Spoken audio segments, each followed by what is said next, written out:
तो ये आपने नोट कर लिया, नोट कर लिया। अब देखते हैं हम लास्ट क्रिएशन फ्रॉम क्यूमीन। किससे देखना है हमको? From cumene. अब देखो क्यूमीन से कैसे बनाते हैं। क्यूमीन का स्ट्रक्चर पता होगा आप लोगों को, क्यूमीन का स्ट्रक्चर तो पता ही होना चाहिए आप लोगों को। 11th में पढ़ी होगी ऑर्गेनिक, 11th में ऑर्गेनिक पढ़ी होगी तो उसमें क्यूमीन का स्ट्रक्चर देखा होगा। क्लियर? इसको हटा भी दें तो कोई दिक्कत नहीं है, ये रिएक्शन हो चुकी है। फ्रॉम क्यूमीन, क्यूमीन से हमें देखना है। देखो फोर्थ रिएक्शन है फ्रॉम क्यूमीन, मतलब हम प्रिपरेशन करेंगे अब फ्रॉम क्यूमीन से। देखो क्यूमीन बेसिकली क्या होता है, देखो आप ध्यान से देखिए यहां पर, ये हमारी बेंजीन है, ये हमारी क्या है? बेंजीन। और यहां पर ये CH है, अगल बगल CH3 लगा देंगे, इसको CH3 हम ऊपर कर दे रहे हैं ताकि एक आपको ट्रिक बता सके। क्लियर? तो ये हमारी होगी क्यूमीन। क्या होगी? क्यूमीन। मतलब ये हमारा आइसोप्रोपाइल ग्रुप आप लगा दोगे बेंजीन में, आइसोप्रोपाइल ग्रुप हो गया ना ये, आइसोप्रोपाइल आप ग्रुप लगा दो बेंजीन में तो हमारा क्या हो गया? ये क्यूमीन। और इसकी रिएक्शन हमने ऑक्सीजन से करा दी। किससे करा दी? मतलब ऑक्सीडेशन करा दिया। क्या करा दिया? ऑक्सीडेशन। अब ये ऑक्सीजन इस कार्बन और हाइड्रोजन के बीच में आ जाएगा। क्या आ जाएगा? बीच में आ जाएगा। अब जरा यहां पर देखना, गौर से देखना, यहां पर ये हमारा CH3 था, ये हमारा CH3 था, यहां पर बीच में ऑक्सीजन आ गए दोनों और ये हाइड्रोजन, मतलब ये ऑक्सीजन दोनों कार्बन हाइड्रोजन के बीच में आ गए। क्या बन गया? एसिड बन गया। क्या बन गया? ये कार्बोक्सिलिक, कार्बोक्सिलिक एसिड, ये COOH। अरे कार्बोक्सिलिक एसिड नहीं है ये, COH is not carboxylic acid. इधर देखो COOH अकेला कार्बोक्सिलिक एसिड नहीं होता। कार्बोक्सिलिक एसिड क्या होता? C double bond OH। क्या होता है? C double bond OH। तो ये कार्बोक्सिलिक एसिड है? नहीं, ये क्या है? Cumene hydroperoxide. क्या है ये? Cumene hydroperoxide. समझ में आ रही है आपको बात? क्लियर हो रही बात नहीं? तो इस तरीके से आप बता सकते हो क्यूमीन हाइड्रोपेरोक्साइड। अब इसकी रिएक्शन हम किससे करा देंगे? बोलो किससे करा दे? एसिड से करा दे। किससे करा दे?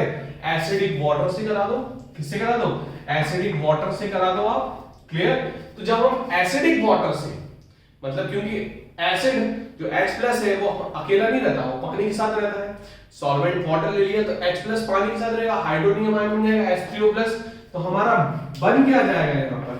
डायरेक्ट फिनॉल बन जाएगा। क्या बन जाएगा? Direct phenol. तो ये कहां जाएंगे सब? ये बाय प्रोडक्ट में चीज आएगी। देखो जरा, CH3 C double bond O CH3, मतलब क्या बन जाएंगे? एसीटोन, प्रोपेनोन, मतलब कीटोन। अगर आपको कीटोन भी बनाना है क्यूमीन से तो आप बना सकते हैं। क्लियर? तो ये दोनों प्रोडक्ट हमको मिल सकते हैं, लेकिन हमें प्रोडक्ट फिनॉल बनाना है तो ये एज अ बाई प्रोडक्ट कहलाएगा। क्लियर? क्योंकि जिसका हम टारगेट करते हैं उसके साथ साथ जो भी चीज हमें मिलती है वो सारी की सारी बाई प्रोडक्ट में आती है। क्लियर? तो ये हमने सारी देख ली प्रिपरेशन ऑफ फिनॉल। क्या देख लिया हमने? प्रिपरेशन ऑफ फिनॉल, मतलब फिनॉल की प्रिपरेशन हमने देख ली। क्लियर हो रही बात की नहीं? बोलो इतनी बात समझ में आई आपको? इतनी बात समझ में आ जानी चाहिए आप लोगों को। नेक्स्ट हम देखेंगे, हमने प्रिपरेशन देख ली अल्कोहल फिनॉल्स दोनों की, अल्कोहल फिनॉल दोनों की प्रिपरेशन हमने देख ली है। अब हम आएंगे फिजिकल प्रॉपर्टीज पे, फिर आएंगे हम केमिकल प्रॉपर्टीज पे, और फिर हम पढ़ेंगे ईथर के बारे में। क्लियर? तो अभी हम अल्कोहल फिनॉल साथ में लेकर चल रहे हैं, तो अब हम देखेंगे फिजिकल प्रॉपर्टीज। क्या देखना है हमको? Physical properties, physical properties of phenol, sorry alcohol phenol दोनों ले लेंगे, अल्कोहल्स फिनॉल्स, फिनॉल्स, ईथर को भी हम कंपेयर कर लेंगे, एंड ईथर। क्लियर? समझ में आ रही बात की नहीं? Physical properties of alcohol phenol and ether. Clear? अब देखो यहां पर हमने नॉमेनक्लेचर में ईथर देख लिया था, बस हमारी ईथर की प्रिपरेशन रह रही है।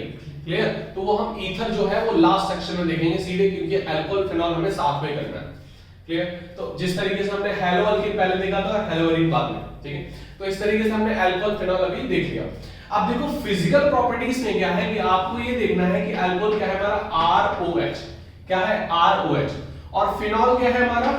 बेंजीन पर लगा हुआ OH। क्लियर हो रही बात नहीं? अब ये कंपेयर जो है, जो मेन दो फिजिकल प्रॉपर्टीज हैं, वो दो मेन फिजिकल प्रॉपर्टीज हैं। पहला हमें पढ़ना है बॉइलिंग पॉइंट, पहला क्या पढ़ना है हमें? Boiling point. दूसरा क्या पढ़ना है हमको? दूसरा क्या पढ़ना है? सॉल्युबिलिटी। दूसरी क्या पढ़नी है? सॉल्युबिलिटी। अब देखो यहां पर दो चीज देखो, सॉल्युबिलिटी जब भी हम देखेंगे वे पानी में देखेंगे कि कितना कोई कंपाउंड पानी में घुल सकता है, या पानी इन कंपाउंड्स को कितना घोल सकता है। ये दोनों पे डिपेंड करता है, नेचर दोनों का मिलना चाहिए। ठीक है, अगर दोनों की दोस्ती है तो ये दोनों को ये गवारा होना चाहिए कि ये भी दोस्ती करना चाह रहा है कि ये भी दोस्ती करना। अगर दोनों लोग करना चाह रहे हैं तभी बॉन्डिंग हो सकती है, तभी सॉल्युबिलिटी हो सकती है, तभी कोई चीज घुल सकती है। अब कोई नॉन सॉल्युबल है जो मतलब नहीं घुलना चाहता है, ठीक है, तो वो नहीं घुलेगा, उसकी सॉल्युबिलिटी नहीं आएगी। फिर क्लियर, समझ में आ रही बात? करिए अब देखो यहां पर बॉइलिंग पॉइंट और सॉल्युबिलिटी। अब बॉइलिंग पॉइंट जो है वो मैंने आपको पहले ही बता दिया कि बॉइलिंग पॉइंट जो है पहले चैप्टर में मैंने बताया था, boiling point is directly proportional to surface area. Boiling point किसके डायरेक्टली प्रोपोर्शनल है? सरफेस एरिया के। मतलब जितना ज्यादा कंपाउंड का, मॉलिक्यूल का हम देखेंगे सरफेस एरिया है, उतना ज्यादा उस चीज का क्या हो जाएगा? बॉइलिंग पॉइंट हो जाएगा। क्लियर हो रही बात की? अब इतनी बात आपको चीजें समझ में आ रही, फिर भी हम चीजें देखेंगे। जैसे हम बात करें, कंपेयर करें, हमने देख लिया CH3 CH2OH, ये हमारा क्या हो गया? इथेनॉल। दूसरा हम देख लेंगे, ईथर में देख लेंगे, तो ईथर हमारा क्या हो गया? CH2OCH3। क्लियर, समझ में आ रही बात की नहीं? ये दोनों आपस में आइसोमर कहलाएंगे, है ना? फंक्शनल आइसोमर कहलाएंगे। दोनों फंक्शनल ग्रुप अलग अलग है लेकिन मॉलिक्यूलर केमिकल फॉर्मूला सेम है। दूसरा हम देख लेंगे CH3 CH2 CH3। क्लियर, अब यहां पर जो सरफेस एरिया है लमसम सेम है, लमसम सेम है, तो यहां पर ये बनाते हैं हाइड्रोजन बॉन्डिंग। तो यहां पर इस केस में फिर बाद में देखेंगे हम इनमें आपस में बॉन्डिंग अच्छी है कि नहीं, ये चीज देख लेंगे। क्लियर हो रही बात नहीं? यहां पर इथेनॉल की बात करेंगे, ईथर की बात करेंगे और फिर प्रोपेन की बात करेंगे। तो यहां पर जो बॉइलिंग पॉइंट है वो इसका सबसे ज्यादा होगा, देन इसका, देन इसका। क्लियर हो रही बात करें? लेकिन अब आपको देखना है, जैसे हम बात करें प्रोपेनॉल, ध्यान से सुनना, प्रोपेनॉल मतलब 3 कार्बन का एल्कोहल, 4 कार्बन का एल्कोहल, 5 कार्बन का एल्कोहल। तो इसमें किसका बॉइलिंग पॉइंट सबसे ज्यादा होगा? 5 कार्बन वाले का, क्योंकि वहां पर हम केवल नॉर्मल की बात कर रहे हैं, सिंपल चेन। क्लियर हो गया कि नहीं? तो यहां पर जितना लंबी चेन हुई, अगर सेम फंक्शनल ग्रुप है, सेम कंपाउंड है, तो फिर लंबी चेन मतलब जितना ज्यादा हाइड्रोकार्बन होंगे उतना ज्यादा उसका बॉइलिंग पॉइंट होगा। लेकिन अगर ब्रांचिंग बढ़ गई, अगर हम इसकी बात करें कि डायरेक्टली प्रोपोर्शनल जो सरफेस एरिया होता है, लेकिन ये इनवर्सली प्रोपोर्शनल भी होता है। इसको नोट कर सकते थे आप, देखो इनवर्सली प्रोपोर्शनल भी होता है। अगर हम इसकी बात करें तो ये इनवर्सली प्रोपोर्शनल होता है ब्रांचिंग के, मतलब जितनी ज्यादा कंपाउंड में, मॉलिक्यूल में ब्रांचिंग होगी उतना कम बॉइलिंग पॉइंट होगा। समझ में आ रही बात कि नहीं? उतना कम बॉइलिंग पॉइंट होगा। इतनी बात आपको समझ में आ रही? तो जितना ज्यादा सरफेस एरिया उतना ज्यादा होगा बॉइलिंग पॉइंट, जितना ज्यादा ब्रांचिंग उतना कम हो जाएगा बॉइलिंग पॉइंट। और वंडरवाल फोर्स अच्छा होना चाहिए, वंडरवाल फोर्स अच्छा होना चाहिए। क्लियर हो गया कि नहीं? वंडरवाल फोर्स मतलब number of hydrocarbon, number of hydrocarbon. इतनी बात समझ में आ रही? तो इसको हटा देते हैं। अब देखो हम कुछ क्वेश्चंस देखते हैं, कुछ हम क्वेश्चंस देखते हैं, तब आपको और क्लियरेंस होगी। समझ में आ रही बात की नहीं आ रही? तो अब कुछ क्वेश्चंस देखते हैं, लिखो। जैसे हमने आपको दे दिया, पहला क्वेश्चन दे दिया इस तरीके से, ये हमारा एक अल्कोहल हो गया, ये आप हाइड्रोजन बैलेंस कर लेना, ये पहला। दूसरा हमने ले लिया, कितने कार्बन है? 5 कार्बन, हमने एक ये ले लिया, ठीक है। सी वाला हमने ले लिया, हमने ये ले लिया। क्लियर? समझ में आ रही बात नहीं? तो अब इन तीनों में सबसे ज्यादा बॉइलिंग पॉइंट किसका होगा? इन तीनों में सबसे ज्यादा बॉइलिंग पॉइंट किसका होगा? ये इसका देखो सरफेस एरिया ज्यादा निकल रहा है, 5 कार्बन की चेन है, यहां पर कितने कार्बन की चेन है? 4 कार्बन की चेन है, यहां पर 3 कार्बन की चेन है।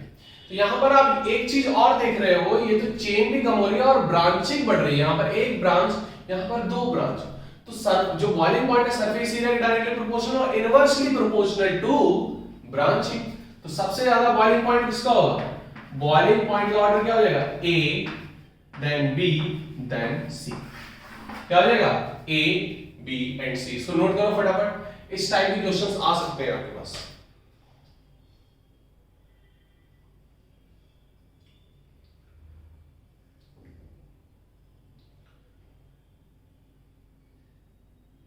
क्लियर हो गई बात की नहीं? नोट कर लिया आप लोगों ने? ठीक है।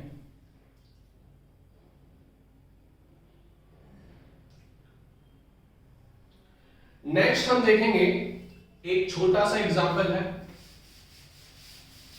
बॉइलिंग पॉइंट में। नेक्स्ट हम क्वेश्चन देखेंगे, जैसे हम कंपेयर करते हैं CH3OH का ज्यादा बॉइलिंग पॉइंट होगा या CH3NH2 का। क्लियर? समझ में आ रही बात कि नहीं? मिथाइलअमीन और मीथेनॉल किसका ज्यादा होगा? तो अब यहां पर आपसे पूछा जाएगा कि किसका ज्यादा बॉइलिंग पॉइंट है, तो आपका आंसर क्या होगा? ए या बी? तो हमारा आंसर, हम आपको बताना चाहेंगे कि A is greater than B boiling point का ऑर्डर। क्यों? क्योंकि यहां पर अब देखो लगभग सेम मॉलिक्यूलर मास है, सेम सरफेस एरिया है, लेकिन यहां पर फिर काम करने लगता है मॉलिक्यूलर बॉन्डिंग। तो अब फिर मॉलिक्यूलर बॉन्डिंग में हम देखेंगे कि ए की मॉलिक्यूलर बॉन्डिंग ज्यादा है, आपस में इसमें इंटर मॉलिक्यूलर फोर्स बहुत अच्छे बॉन्डेड है ड्यू टू हाइड्रोजन बॉन्डिंग। अब यहां पर जो एक तो दूसरी चीज, पहले तो हाइड्रोजन बॉन्डिंग है, दूसरी चीज इसकी इलेक्ट्रोनेगेटिविटी ज्यादा है। तो यहां पर ये CH3OH कुछ इस तरीके से बॉन्ड बनाते आते हैं अपने साथ, ठीक है, इस तरीके से बॉन्ड बनाते जाएंगे। समझ में आ रही बात नहीं? और यहां पर इनके बीच में पोलैरिटी भी ज्यादा है, पोलैरिटी ज्यादा है, पोलैरिटी भी ज्यादा है, मॉलिक्यूलर बॉन्डिंग भी ज्यादा है। तो यहां पर इस तरीके से इसीलिए ए की जो क्या बॉइलिंग पॉइंट वो ज्यादा होगा as compare to B. Clear? इसको नोट कर सकते हो।